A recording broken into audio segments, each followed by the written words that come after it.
এই সুন্দর স্বর্ণালী সন্ধ্যায় একই বন্ধনে জড়ালে গো বন্ধু, কোন রক্তিম পলাশের স্বপ্ন মোর অন্তরে ছড়ালে গো বন্ধু।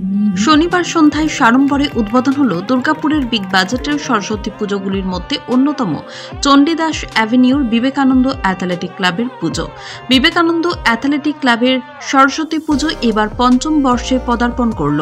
তাই উদ্বোধন অনুষ্ঠানে উপস্থিত ছিলেন আসানসোল দুর্গাপুর উন্নয়ন পর্ষদের চেয়ারম্যান কবি দত্ত, দুর্গাপুর নগর নিগমের প্রশাসক মণ্ডলীর চেয়ারপারসন অনিন্দিতা মুখোপাধ্যায়, সদস্য দীপঙ্কর লাহা, সদস্য রাখি তিওয়ারি, দক্ষিণবঙ্গ রাষ্ট্রীয় পরিবহন সংস্থার চেয়ারম্যান সুভাষ মণ্ডল, উদ্যোগপতি রামকৃষ্ণ মুখার্জি সহ বিশিষ্ট সমাজসেবী বান্টি সিং ও প্রাক্তন পুরপিতা স্বরূপ মণ্ডল। মঞ্চে উপবিষ্ট দর্শকদের অনুরোধে খালি কণ্ঠে সুমধুর সঙ্গীত পরিবেশন করেন অনিন্দিতা মুখোপাধ্যায়।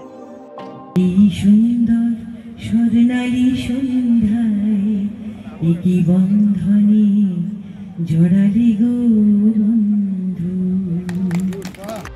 বিবেকানন্দ অ্যাথলেটিক ক্লাবের সরস্বতী পুজো প্রসঙ্গে ক্লাব সদস্যা শকুন্তলা সরকার বলেন, পঞ্চম বর্ষে তাদের মণ্ডপ নির্মাণ হয়েছে মাদুরাইয়ের মীনাক্ষী মন্দিরের আদলে।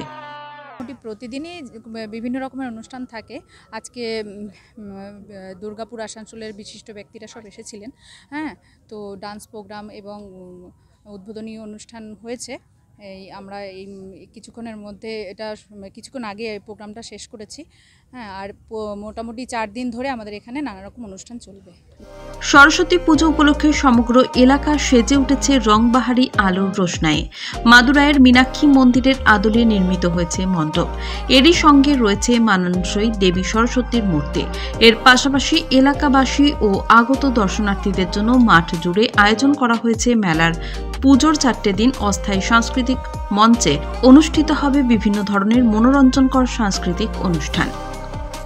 দুর্গাপুর থেকে সমরেন্দ্র দাসের রিপোর্ট, LCW ইন্ডিয়া।